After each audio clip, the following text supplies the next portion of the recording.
The insane, direct, aggressive, all or nothing beliefs that live all over the internet. One person telling you that the way to scale is high ticket, the next person telling you the way to scale is passive. It feels like you cannot consume on any corner of the internet without getting a stark point of view of what the core belief is and why you're doing it right or why you're doing it wrong. Passive income, ask anybody who has passive income what the lifestyle of a passive income business actually looks like. A lot of people see the laptop lifestyle, they see the sales rolling in while you're sleeping, and by the way, all of that is true. But you know what's also true? That person is putting content out every single day. That's not passive. You need a website before anything else. Here's the thing, you literally don't. You literally don't. I built a 7-figure business without a website. Paid ads are a waste of time and money when you are a small brand. This is one of the dumbest pieces of advice that I've ever heard. Every single person and their mom is telling you that this is right and this is wrong. And these broad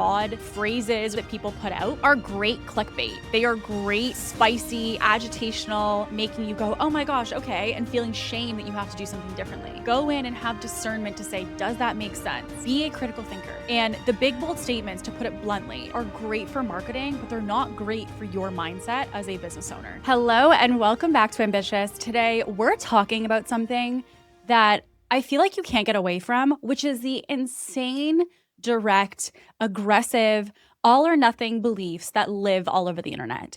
One person telling you that the way to scale is high ticket, the next person telling you the way to scale is passive. Then you've got the person who says you can't grow without paid ads. And you also have the person who said paid ads won't save you. You have to master organic. I don't know about you, but as somebody who's been in this space for 8 years, it feels like you cannot consume on any corner of the internet without getting a stark point of view of what the core belief is and why you're doing it right or why you're doing it wrong. And when you're trying to scale your business, oftentimes you're looking for insight, you're looking for direction, you're looking for somebody to tell you this is the golden path to getting to where you want to go, whether that's multiple 6 figures, 7 figures, some of you maybe even multiple 7. And what I have found is that it's really a matter of unpacking these beliefs, not a matter of just taking them at face value. I think one of the biggest mistakes that people make is that they see a piece of content, they see a piece of marketing that says this is the way to do it, and they don't really have questioning or discernment around what does that look like? When is that effective? Are there kind of criteria that make that true or not true? Is that applicable to my stage of business, or is that for more of an advanced or a more beginner business owner? And so what I want to do today is I want to unpack with you some of the core beliefs that you are going to see online as it pertains to things that are happening in your business right now.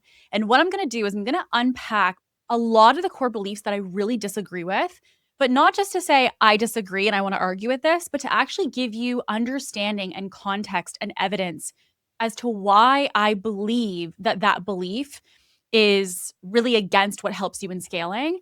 And I'm going to be explaining these from the perspective of not just my own business, but also all the businesses that I've helped to scale. So today, we are going to be unpacking the common beliefs that you're seeing online and which of these are actually most supportive for you if you want to scale your business.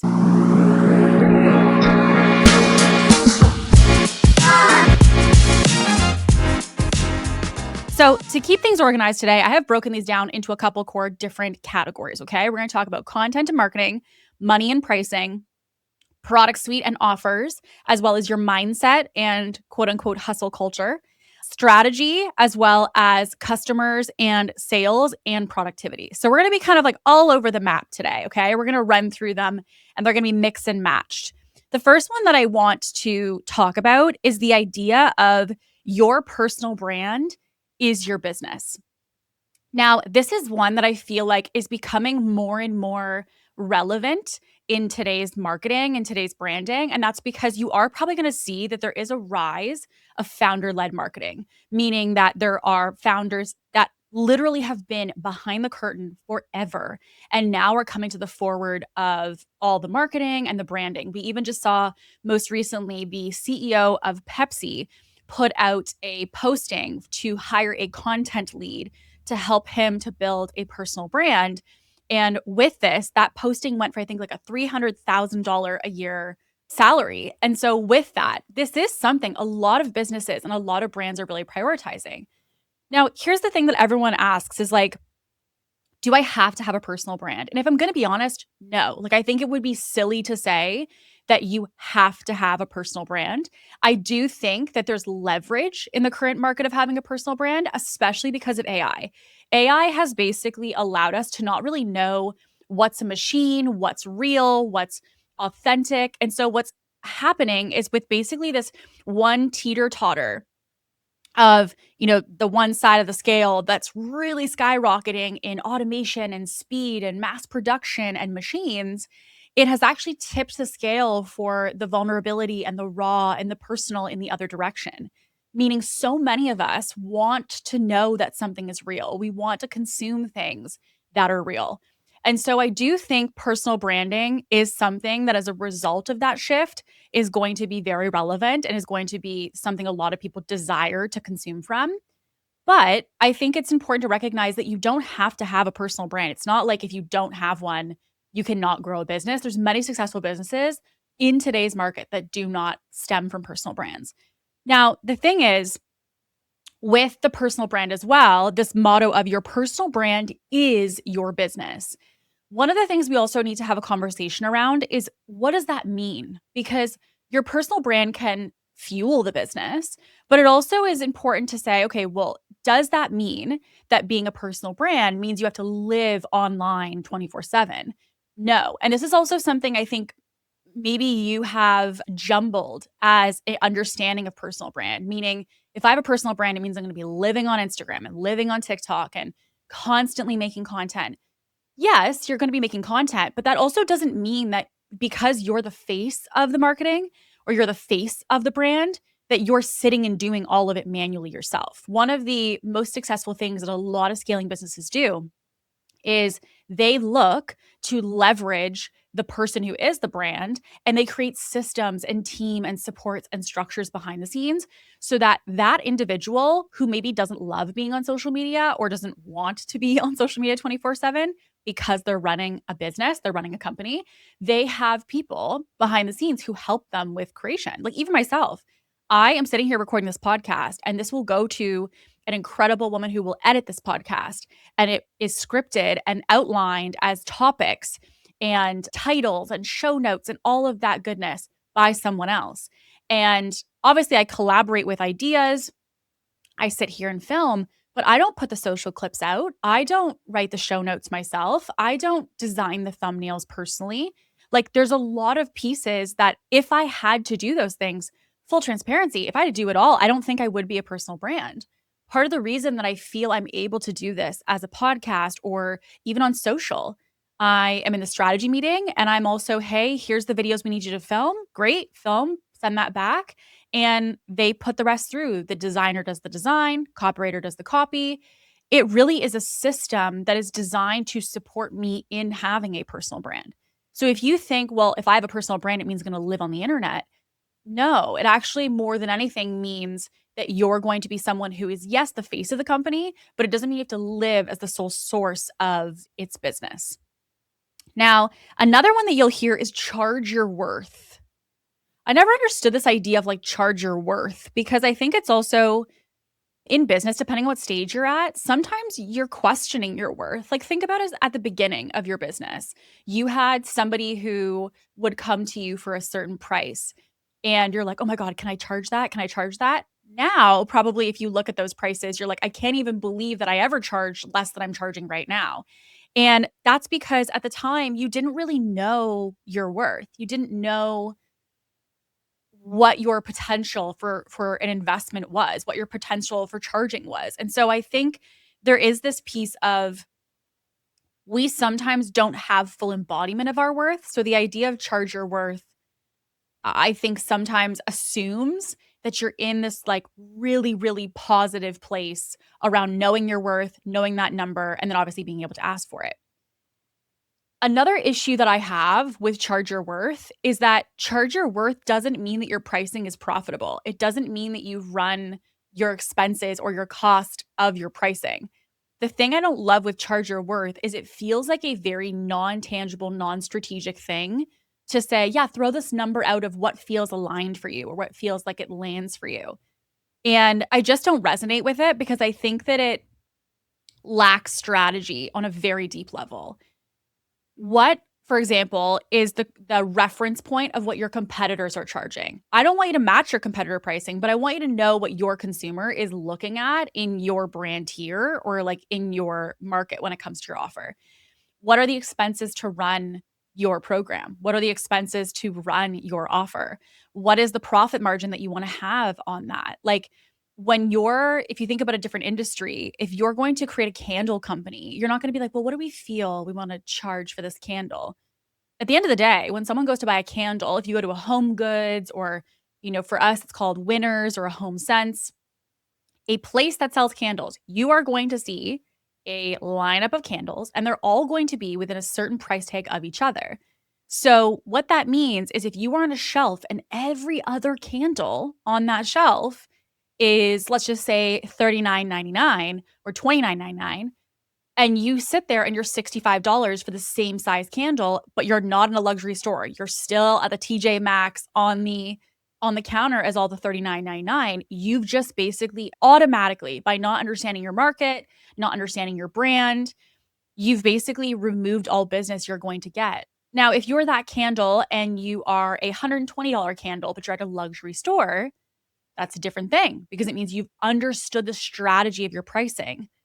But if it's just throw this out to the market, put a price tag on this that I feel excited about, that doesn't necessarily mean that you're going to be successful at charging that. So I think this idea of charge your worth assumes that we understand what our worth truly is. And I think sometimes when you're going through mindset evolutions, we don't know that.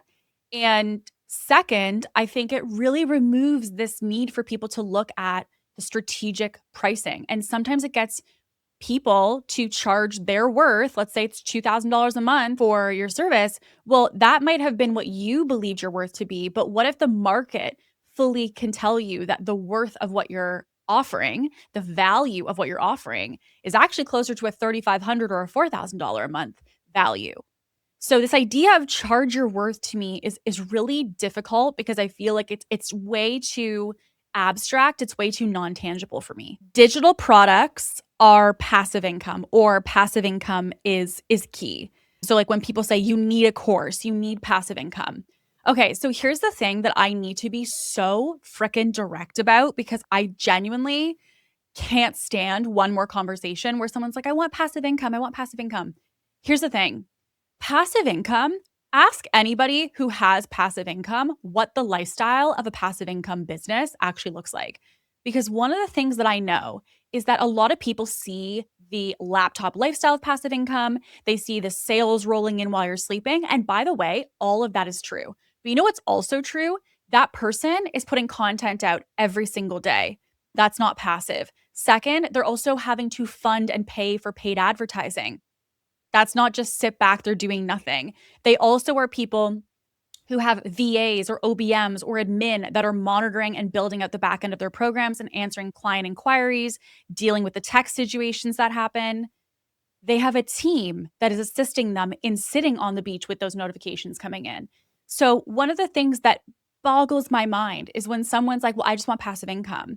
The thing I tell people is for any business, and it's not even just about passive, if you want a lifestyle of a certain type of business owner, make sure that you really, really understand the full picture, not just the snippet that you're seeing online. Because as somebody who's literally been behind the curtains of passive income businesses, the reality is they're writing email sequences, they're changing landing pages of copy, they're doing webinars, they're posting on TikTok, on Instagram, they're running paid ads to the funnels, they're on meetings to talk about how to get those ads dialed in and to get them to convert more. They have many chat flows being set up. This is not we sit and chill. Like to have that level to be able to sit and chill, other things had to be created and established. So I think the passive income where you have to have a course is also problematic because you have to ask yourself, are you somebody that is designed for passive? Like for myself specifically, and this is again, not everybody's flavor, I love high ticket coaching. Like I love it. I don't ever personally see myself not being in this space. And that's not because this is a good fit for everybody. It's not because it's the only way to scale. There's many ways you can scale a business. But for me, I love being in the weeds with people. I love being able to be on meetings and to get into the behind the scenes of the curtain of their business. And I love like the intimacy of one-on-one coaching with people and like really getting into the weeds. For someone else, that might be a nightmare. The idea of hopping on Zoom for 2 hours, they're like, this is like everything I don't want to be doing.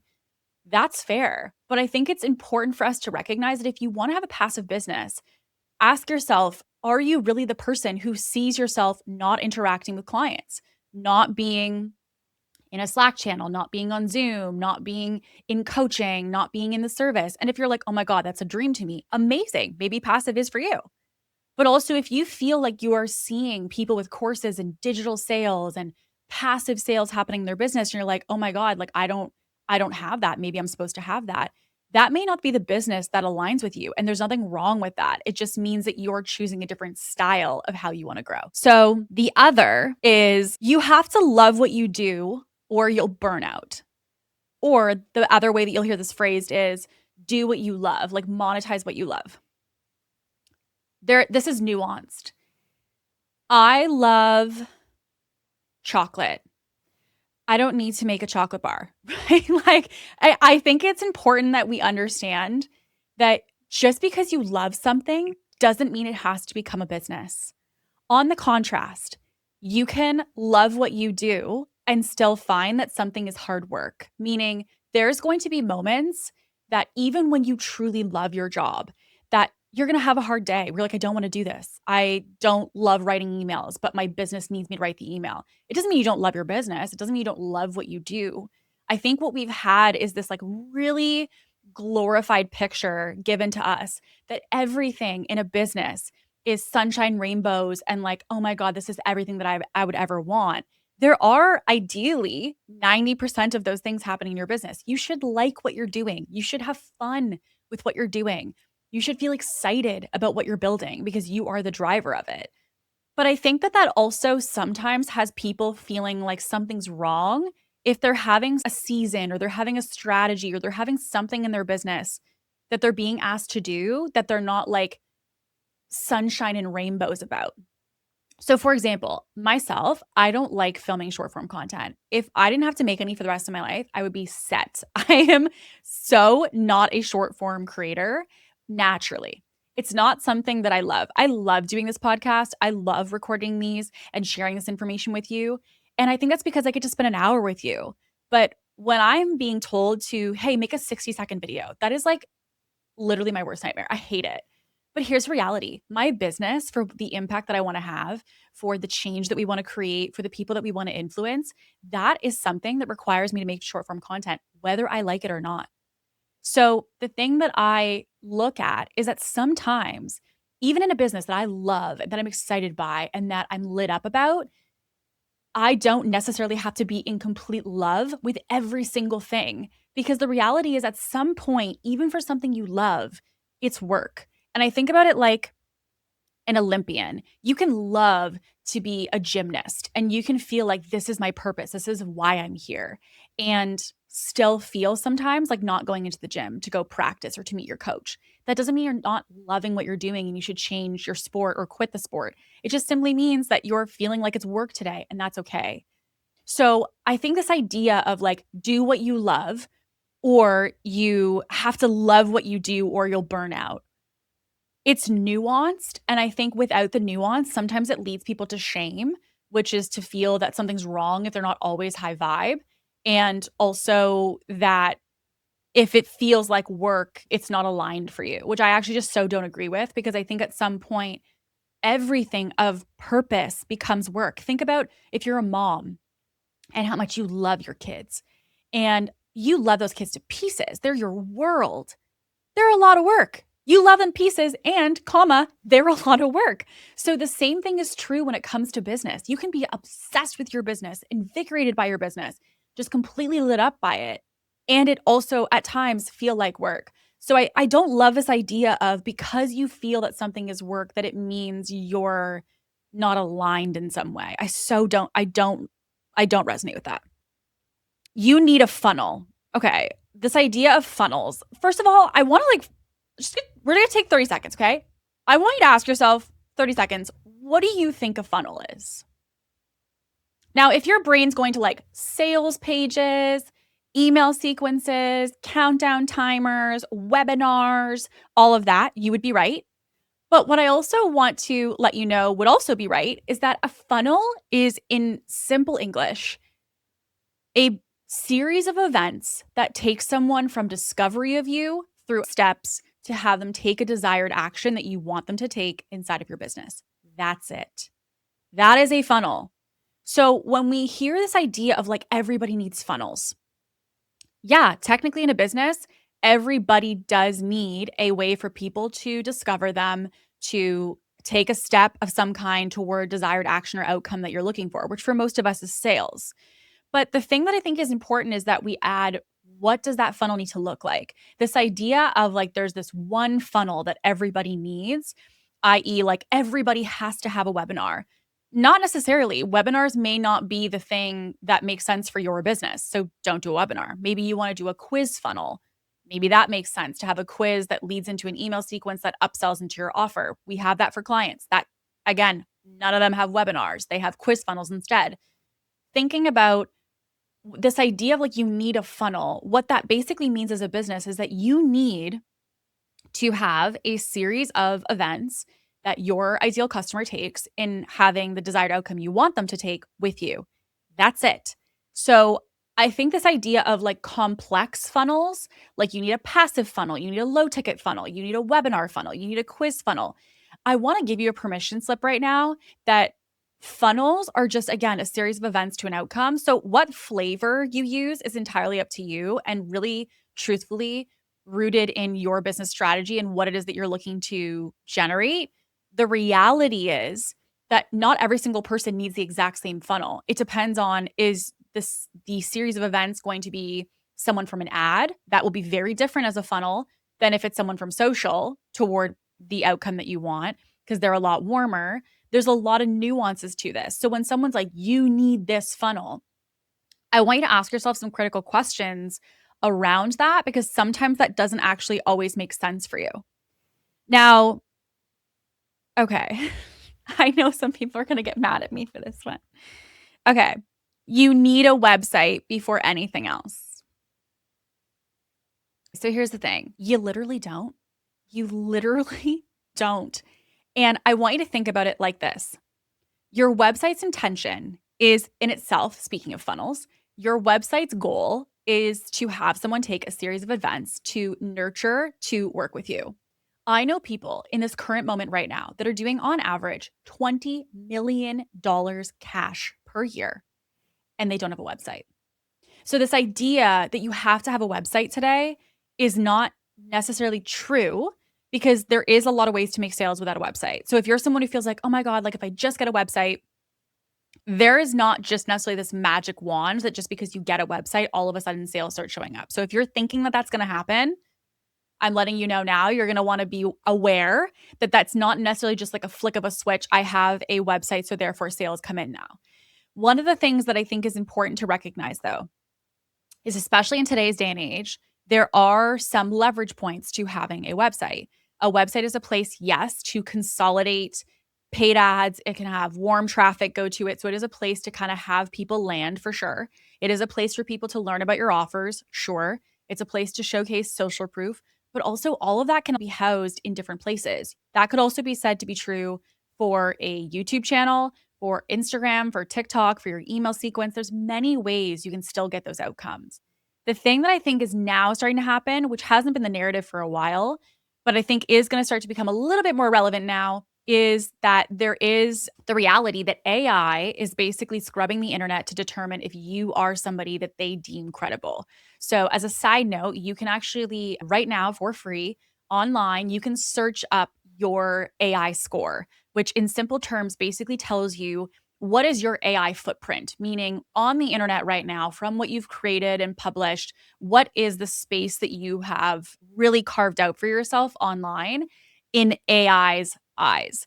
If you haven't yet done that, I recommend doing it because it helps you to understand kind of where you're starting at.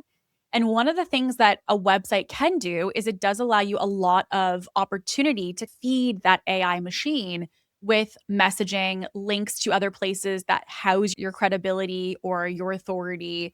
So especially right now, I think websites are becoming more and more leverageable. But I think this idea that, you have to have this website. I'm going to be honest. I didn't have a website till like 2 years ago. And that's because I literally built a 7-figure business without a website. So I think this idea that like you have to have a website to be successful, I just so do not agree with. But I do see the benefit now in the shifts that are happening in this moment. But again, do I think you need that to make sales? No. Okay. Viral content is the fastest way to grow. So here's the thing with virality. Virality is not all created equal. So I'm going to kind of give you overview. Virality for just content in general, meaning that you put out a piece of content, let's just say it gets seen by 3 million people. That is getting you seen, but it doesn't necessarily mean that it's qualified traffic. So like if I put a video of my dog and she's wagging her tail in our yard, that's not going to get me anybody who is an ideal client for working with me. Now, if I put out something that is me, for example, talking about marketing or sales or brand, that's something that if someone is activated by that actually could potentially be an ideal client that would want to work with me. So that means that that is more qualified traffic. Even better if the thing that you can go viral for is something that's rooted around your framework, social proof, something that really showcases your expertise. But I think this idea of like viral is the best way to grow, I really don't agree with. I think that there's no question every business that's successful needs attention. So if you don't have attention, you really are going to be up against it because it means whether that attention is through, paid things like, ads, if it's partnerships, if it's organic or you're boosting, the reality is you do need attention. If people don't know that you exist, they can't buy from you. So no question, will virality get you attention? Yes, but also ask yourself, what is that attention? And second, do you actually have things ready to receive that? Meaning, if you went viral tomorrow, what do you think would happen from it? I have seen so many times people that have gone viral, and when going viral, nothing happens. The video gets great views, but nothing happened from a conversion perspective. And that's because people were saving the video, sharing the video. Ooh, this is so good. But other than views, nothing actually happened. So it's important to understand that just attention alone is the starting point, yes, as a business, but it's not the end point. Also, to grow, if you get viral on a piece of content that you produce, that is exciting, that is great, but you also want to ask yourself, what is the reason that somebody should stay? What's the reason that somebody should even like want to follow along or continue to consume? If you feel like the piece that you put out is kind of like a one and done, like, ooh, that was a cool topic, but like I'm not going to come back again, then what it means is that yes, you went viral, but there wasn't really a continuation. There wasn't a natural next step that was built into that video. So because of that, the idea of a following being generated by going viral means that they have to feel either through that video being part of a longer series or through going into your Instagram or into your TikTok, that they feel like there's something deeper that they can learn by staying in your ecosystem. So I think going viral is leverageable when you go viral, but it's also ensuring that you're ready to leverage the opportunity when it happens. Discounting attracts the wrong kinds of customers. This is one that I just think it's really silly.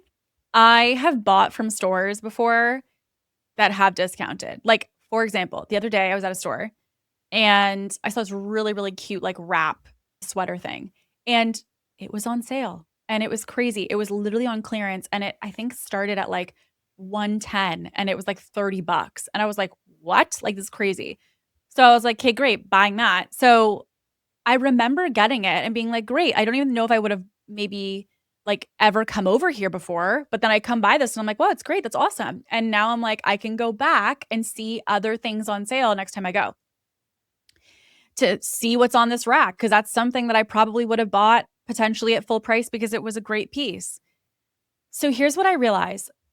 In my mind, I'm like, wow, I should come in here more often. That was a great deal. Like, that was a great opportunity. Now, maybe this is just my personal preference, but that doesn't mean that I'm a bad customer for this brand. If anything, it's going to make me more inclined to be like, wow, this is something that I love. I would love to come in here more and learn more about this. Now, I want to be very clear. The store that I was in, 99% of the time I buy pieces that are at full price that the store offers.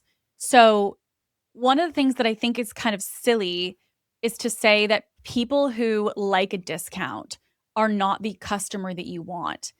Some of the richest people in the world will haggle you to get pricing lower. They will, as they put it, negotiate to get a more effective price.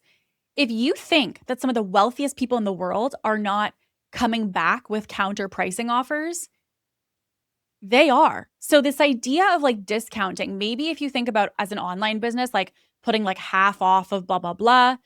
But the thing that I will say is like, I have, even myself, when I have done promotions and we've done discounts, I have had the absolute pleasure of working with incredible women and having amazing women come in to work with me. And they came in as a result of a promotion that we did for either added value or a discount. So I think this idea of like you attract the wrong people, I don't know that that's true, because also on a deeper level, from a marketing psychology perspective, there is a natural urgency to having a discount, which is a marketing trigger. Now, there is a caveat to this, which is why I wanted to talk about this as today's topic. Discounting is not anything that you should ever do if you are a truly luxury brand. Now, what I mean by this is like if you are the equivalent of like a Louis Vuitton or a Chanel, if you are somebody that you really want to be considered luxury in your market, I 100% agree you should not be discounting anything that you put out. And that is because top tier luxury brands do not discount their products. And that's because it goes completely against the psychology of what a luxury brand is. Now, here's the thing, there's a category underneath luxury, which is called premium. Premium is where you are considered more expensive than mass market stuff, but you're not necessarily considered luxury. So let's just say you've got like a lip gloss. You've got like your local drugstore, it's like 12 bucks. You maybe go to like a Sephora, it's like say $40, and then there's some that are like 95, and that's all within the range of like a lip gloss, right?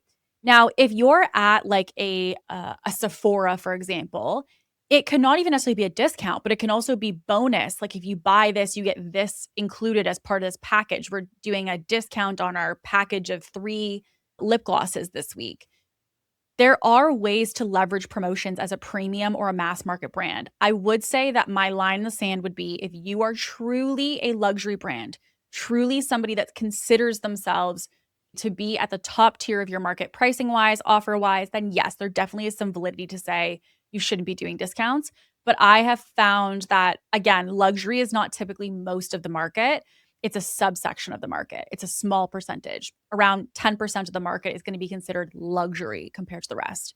So, as an online business, do I think because you do a discount or because you add some added value that you're calling in the wrong person?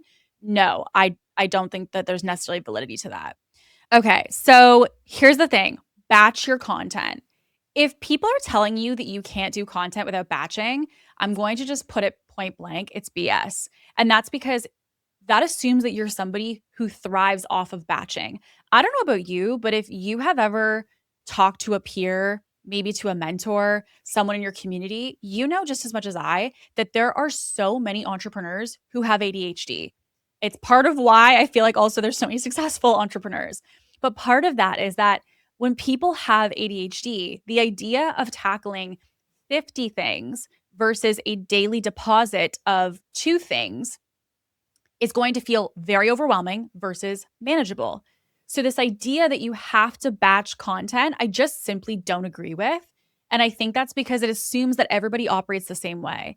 I have some clients that literally every single day film 2 to 3 videos for their socials, and they've been doing that for years, Monday to Friday. That for me personally is my worst nightmare.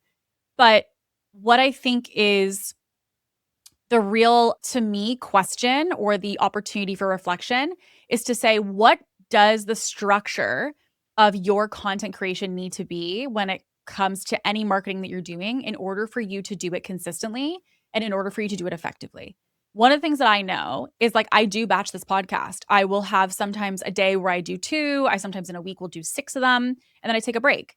For me personally, I find that supportive for me, but I don't love the every Friday I have to record.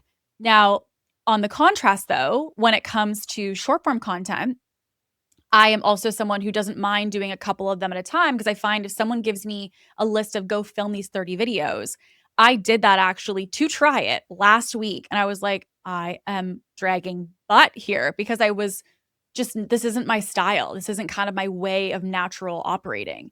So I think it's really important that you understand, how do you best create as an entrepreneur? How do you best create as a brand? And the thing that we really need to care about is the fact that you're doing something consistently and that you're getting the output. This is where I think the idea of like you have to batch to be successful is silly, because saying you have to batch your content in order to be successful as a creator or a business or a brand, to me, basically means that someone's telling you this is what the process has to look like. Some of the most successful business owners know and understand that it's not really about the process at all, anyways. Like, your process in your business is frankly irrelevant. What I care about is the outcome. So if person A and person B both have a 7-figure business, great. What I really want to know is, can you achieve a 7-figure business? If you can't achieve a 7-figure business, then we need to look at your process. But if they're filming once a day and you're filming once a week, it doesn't matter. As long as you both are able to get the outcome you want in your business, that's what you should care about. So my recommendation to you, if you're like, should I batch? Is the reason I'm struggling because I'm not batching? First of all, try it, see what you actually can do consistently. And second, measure by outputs, not by process. That's something that I find really helps me to understand what fits for me. And again, am I getting the outcome or the goal that I want for myself? Okay. Comparison is the thief of joy. In some regards, yes. Okay. So, yes. Do I think that we should spend our life comparing our relationships, our bodies, our houses, our financials, all of those? No, I don't. I don't think that you're going to live your highest potential of your life by constantly looking in your side mirror to see what everybody else is doing. So I do think that there's a super, super, super deep value in having blinders on. But here's something I think is actually really valuable. Seeing what others do gives you so much to learn from. And I would say for me, the main way that I see comparison, like I don't think it's a matter of comparing. I want to say almost like consuming other people often has helped me to understand the life that I don't want. Like, I was just talking to someone this morning at coffee, and I was saying that there is a brand online that, like, you know, they do their thing, they operate the way that they operate, but like every day they show up, it actually in some weird way fuels me in my business because I don't want to literally have anything to do with the way that they do business. And the way they do business and the way that they operate is such a fuel for me to keep going with my mission, because it makes me realize that that opposite opinion or opposite perspective or approach, etc., being on the internet makes me realize my why every single day, which is to ensure that, people are doing business the right way. And so I think this idea of like, you shouldn't compare. I don't really find myself comparing to other people. Like I don't really put weight in what other people are doing in their business or what other people are doing in their life, because frankly, that's theirs. Like, it's based off their goals, it's based off of what they desire, their lifestyle, their values. Like, there's a lot of nuance to it. So I think this idea of like, you see somebody and you're trying to like compare yourself to them, I think you have to know what you're comparing to. But comparison is the thief of joy. I think comparison, when you are online, you're comparing yourself to somebody else, it's such a mirror for what's going on inside of you. Like, can you consume somebody and kind of be unbothered? Like, okay, so and so's doing X, like that doesn't faze me. Or do you feel like you consume somebody and it rattles you, or you feel like you just can't keep going, or you feel like you have a change in perspective or you're changing your energy as soon as you do? If that's the case, then maybe there is something to be said of like consuming certain people genuinely is taking joy away from you. But I would argue that's not about the other person. It's about the fact that you're bringing a certain energy to your consumption that is showing something that's been sitting inside of you, a thought, a feeling, a desire that you have. So I don't believe in not consuming other people entirely. I think it's about when you consume, comparison is really rooted in a certain emotion connected to that consumption, not just the consumption itself. Alrighty. So don't talk about money publicly. I don't love when money is used as the sole reason that people should work with you. I have a problem with that because I think that to me, money is an indication that you, yes, have some level of success, but I think I'm burned by this particular point of like showcasing your income or showcasing your financials. And that's because if I'm just going to be really direct about it, I've seen people who've become very rich who are not very smart. And I have seen people who've become very rich who are not very good people. And so, this idea that your money is the equivalent of your value in a relationship, I just can't get there. I can't get there. So, for me, what I really look at is I believe that people should be able to talk about money. I think that, especially as women, we need to be having more conversations about money. We need to be having more conversations about the wealth that we're creating, the financial decisions in front of us, the financial implications that we have to navigate in certain decisions that we make or certain paths in our life. I don't think that we need to hide our wealth. I don't think we need to hide our financial achievements. I think women should be celebrated. I think we should be loud about it and we should be in each other's comments, in each other's rooms, cheering louder and louder and louder for the women around us. The thing that I have an issue with is that when people use the sole reason that I should invest with you being how much money you make. Like, I'm just going to take 30 seconds here. Let's just take a second to think about this. Person A markets that they make X amount of money. Look how much money I'm making. Look how much money I'm making. They market that. Then the person in their audience buys their offer. That purchase increases how much money they make. They put that back at the front, market to the people. Like, I don't know why no one in the industry has ever caught on to this, but like how much money somebody makes is literally being marketed to you as the reason you should buy. And then the thing that you buy then is being marketed back to you. Like it's this weird cycle of like, let me understand this. So the reason I'm to hire you is because you're making so much money, but the reason you're making so much money is because I'm paying you. Like it's just crazy. So I think to me, my perspective, and you can tell this is a very heated one for me. The thing that I personally believe is that I want to invest in people who, yes, have achieved. I believe women should be celebrated, as I said. I think women should be honored in the money that they're making and that they should have other women just cheering really loud for them and making this more of a normalized conversation. What I don't agree with is using money as the sole tactic or the sole reason that somebody should want to work with you. I had an entrepreneur actually that I recently invested with. And I was actually it was interesting to observe after the fact because I realized I didn't even know how much this person made. I was so impressed. I was so wowed. And I came to find out that they made, I think it was on average around like 24 million or so a year. And which is incredible, right? But the thing that I really respected was the fact that I actually didn't know how much this person made until I was already in working with them.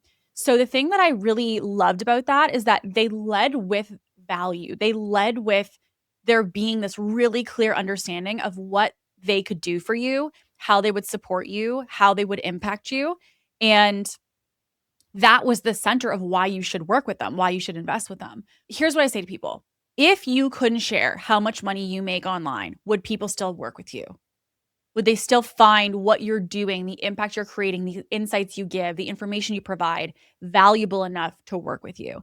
And if you feel like you don't have a confidence around that or a clarity around that, then it means a lot of the anchor of why someone's working with you is based off how much money you make, which again, for me, I just personally don't agree with. So word of mouth is enough / referrals are enough. I'm going to be honest, referrals are a great type of business. I don't believe in today's day and age that they are enough. I think for many, many years, I'm talking like decades, referrals have been a really incredible business strategy. I think that they are very effective. I think you can go very far on a referral-based business, as far as, frankly, multiple seven figures if you'd like. The thing that I think is not really helping with that is it's not really building brand for you per se. So I think that you would still have to have something to offset the referrals, because otherwise you're really hidden. You're completely behind a curtain and nobody knows that you exist. So I think that there's that to me, which is a big gap.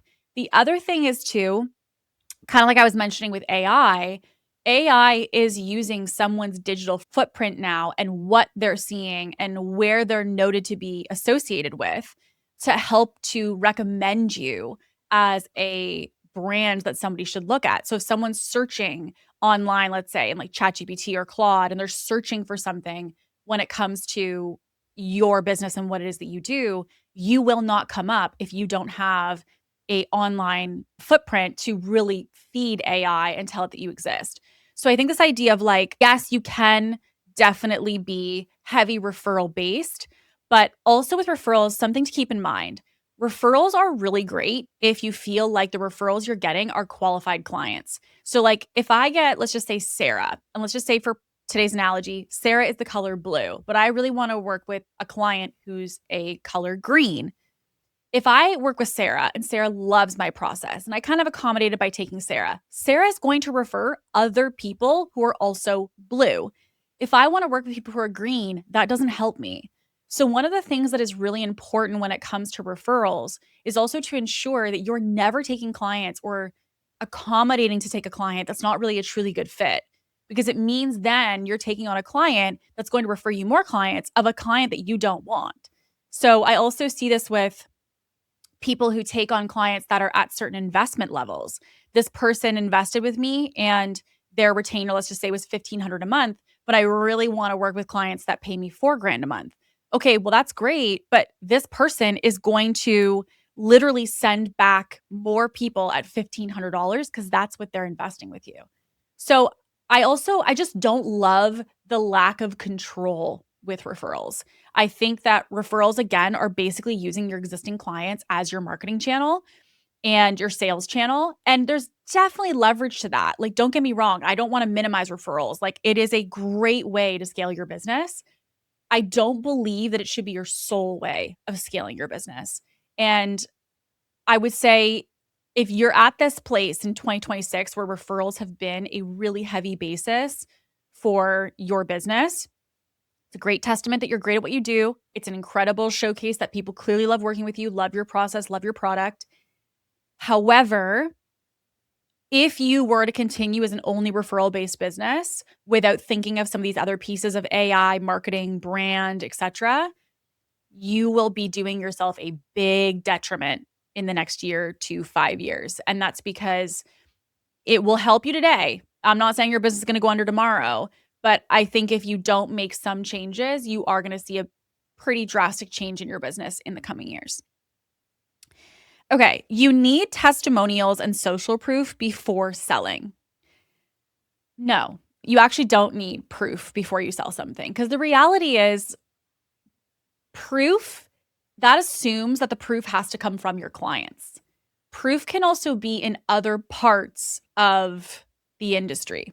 So, okay, there was actually a company that I was talking about with somebody yesterday. I can't remember the name of it, but it's a hand sanitizer company. And we were talking about the fact that this hand sanitizer company had put out these really, just around COVID, these really like kind of like bougie, cute little giftable hand sanitizers. They're not like the Purell, like they're like cute little sprays. I'm blanking on the name right now. But we were talking about the fact that this person was like, hey, we can really put a spin on hand sanitizer. And they have. They're selling these for what's considered to be a pretty premium price for hand sanitizer because of what the brand has done.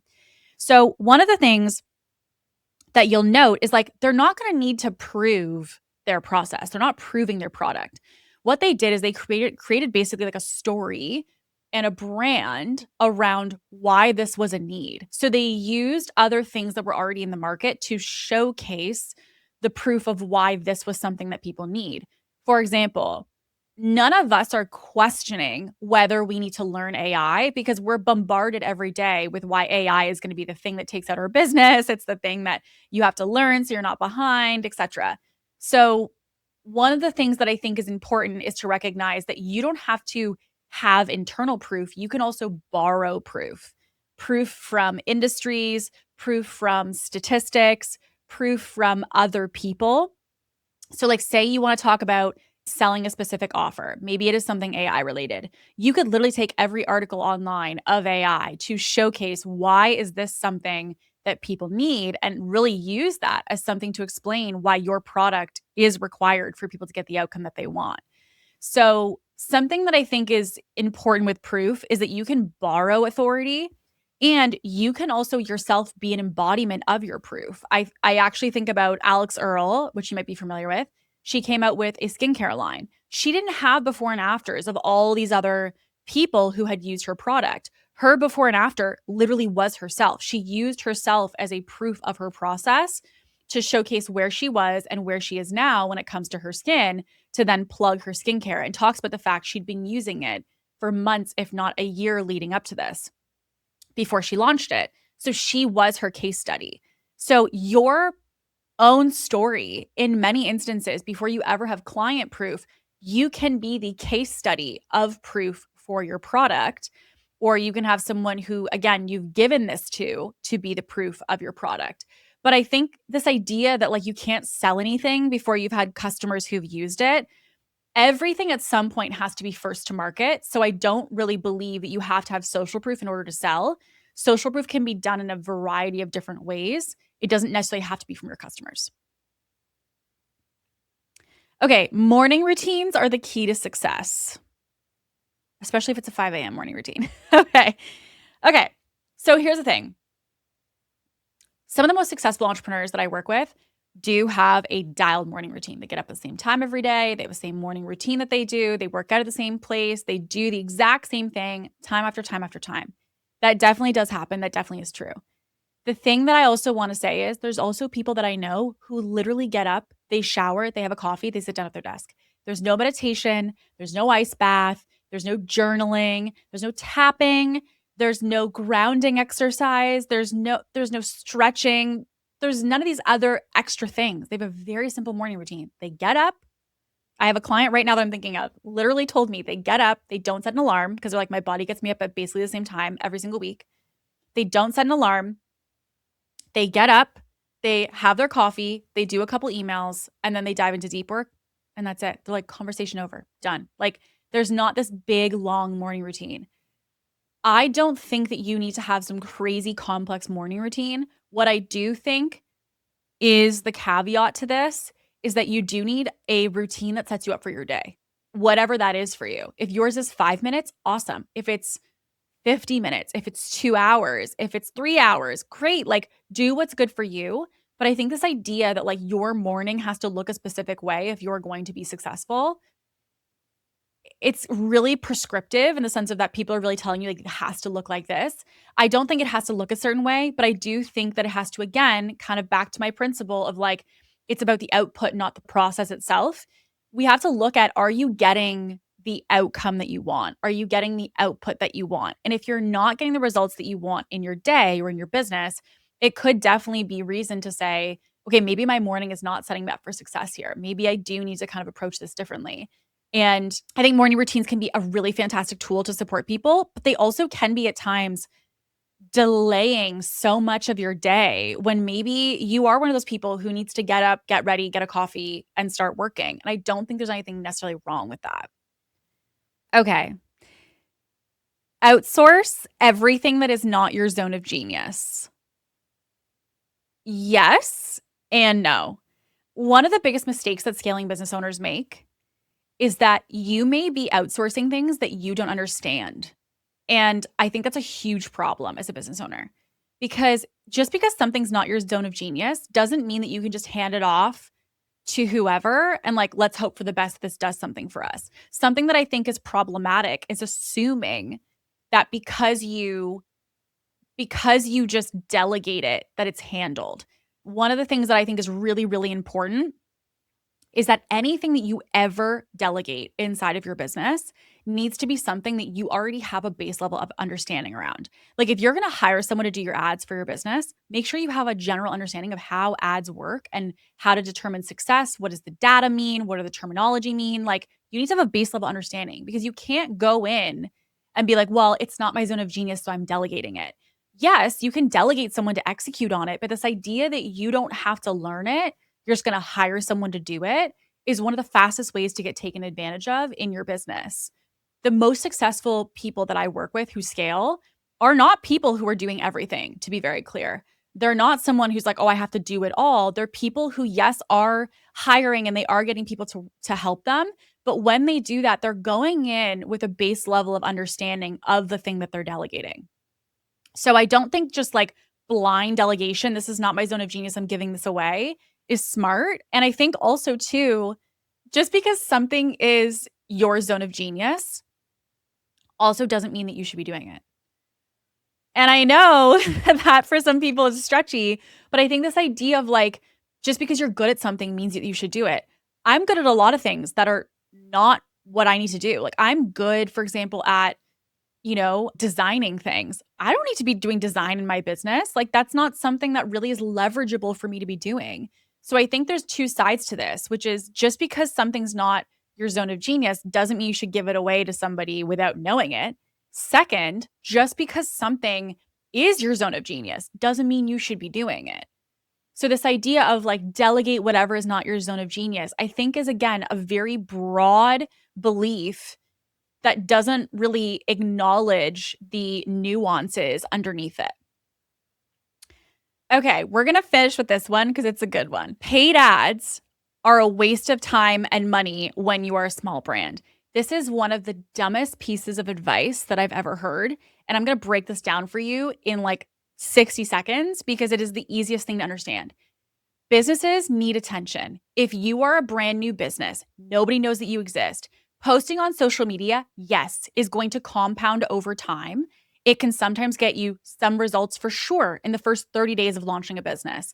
If you post before you launch, even better. But here's the reality. If you are a business and nobody knows that you exist, nobody knows that you are even here, paid ads are a way to cut through the noise. They are going to take the ability for no one to know that you exist and put you into existence at the click of a button as soon as you start spending. So I don't think that anybody should just be doing, hey, I'm going to start a business and I'm going to spend on paid ads and not do anything else. I do think that that is silly. But I don't think this idea of just because you are a small business, meaning like, oh, you should never touch paid ads until you get to this level. That is only true if you already are in the process of building a brand. If it's the success of your business that you're putting out and launching, going to market tomorrow, that's stupid to not do ads. Like you could use ads tomorrow and literally have people know that you exist. So I'm going to give you an example. As an example of when to do paid ads, if I'm a new coffee shop, okay, there's a new coffee shop in my town here that just opened. And I didn't know that they existed literally till this week. They had run ads to the local area to let people know that this new coffee shop had opened. Genius. If they had not posted their ads and they just did social, they would have had to wait for their social to take off to get some traction, whether it is virality, followers, views, engagement, etc. That could have taken 90 days, let's say, for that person to feel like traction of a new business.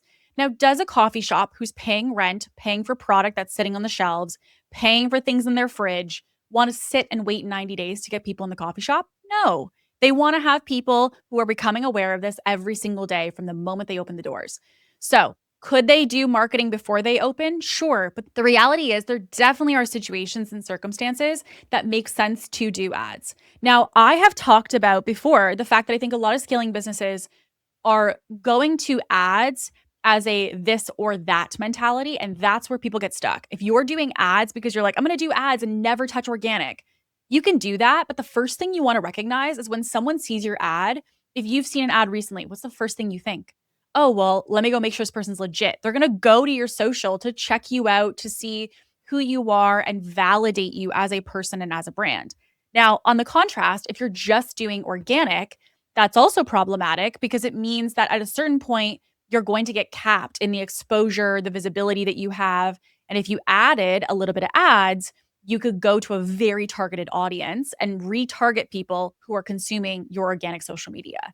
So I think this idea of like the all or nothing of like, you don't need ads if, or like ads are not your problem and kind of like slamming ads. Ads are a really great resource. Ads are a way to be able to literally cut through the noise to get to your ideal customer, either the people in your audience, people in a certain area, people who are searching for X. There's a lot of ways that can be very beneficial. So I think that ads have nuance to it. This idea of like you never should touch ads until you're at this point in revenue. I think that there's a longer conversation definitely to be had there.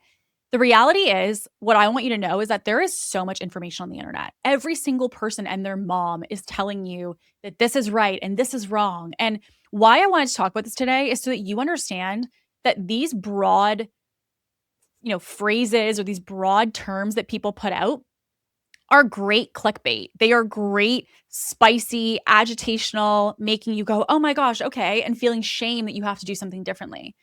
As myself, who literally lives in business strategy, one of the things that I'm blessed to have is discernment because I know all of the reality of what's behind that statement. My objective for you today is to empower you in through this conversation to feel like when you are scrolling online, when you are seeing that's right, that's wrong, this is the way, that's not the way, to say, well, wait a second, that doesn't make sense. Well, wait a second, what about this? And when you can do that, you are going to become so much more powerful as a business owner because it means that you can go into any guru conversation, any this is the way to grow, and go in as a critical thinker. Go in and have discernment to say, does that make sense? Does that land? Does that work if this was the situation? And really go in truly educated on how to navigate these conversations with peers. When someone says this is the only way to grow, you go, well, no. Well, what about if the situation was X? You can now feel totally equipped to have some of those conversations for these really common phrases and bold statements that you're seeing online. So, one of the things I also want to give you a permission slip of today is like, you don't have to agree just because someone's saying that this is the way or like this is the thing you have to do. You can be like, I literally couldn't agree less with that opinion. And some of the people, by the way, who say these things are some of my dearest friends. Like, I love them to pieces. I so disagree with their perspective on X thing when it comes to marketing or sales. That's okay. And that's because you can have data and evidence that tells you otherwise. As a scaling business owner, you need discernment. You don't want to be just, well, whatever this person says, I'm going to take it at face value. Be a critical thinker. Be somebody who goes in and questions, well, what about this? What if the scenario was this? Could it be true if this? And the big, bold statements, to put it bluntly, are great for marketing, but they're not great for your mindset as a business owner. And that's because you're, if not intentional, if not going in with a discerning or critical mind, going to absorb that to be true unintentionally within your business. And so, what I would love for you to do is to think for yourself, what are things that I believe to be true for my business? What are things that I feel like someone told me this is true, but I don't really actually agree with that? And is it possible that the people that I'm listening to are doing this because it is bold and it is, activating, but it maybe actually isn't really resonant for me? And ask yourself what those are. You're going to start to realize what your actual internal business compass is. And I can tell you, it is one of the most empowering places that you can be in your business. So with that, I hope today was helpful. Of course, there's one that you feel like I missed. I'm literally considering doing a part 2 of this episode because I literally have so many that we have a list of like the common big, bold pieces of advice that are online. So if you have something that you would love for us to review, shoot me a message. I will definitely add to the list if we do a part 2. But with that being said, you know that my DMs are always open. I love to hear from you. So if you are someone who feels like you had a download, an awareness, an aha moment, or maybe even a permission slip to finally do something and lean in to an area of your business that you haven't so far, shoot me a message. I would love to hear from you. But with all that being said, I will see you on the next episode. And as always, stay ambitious.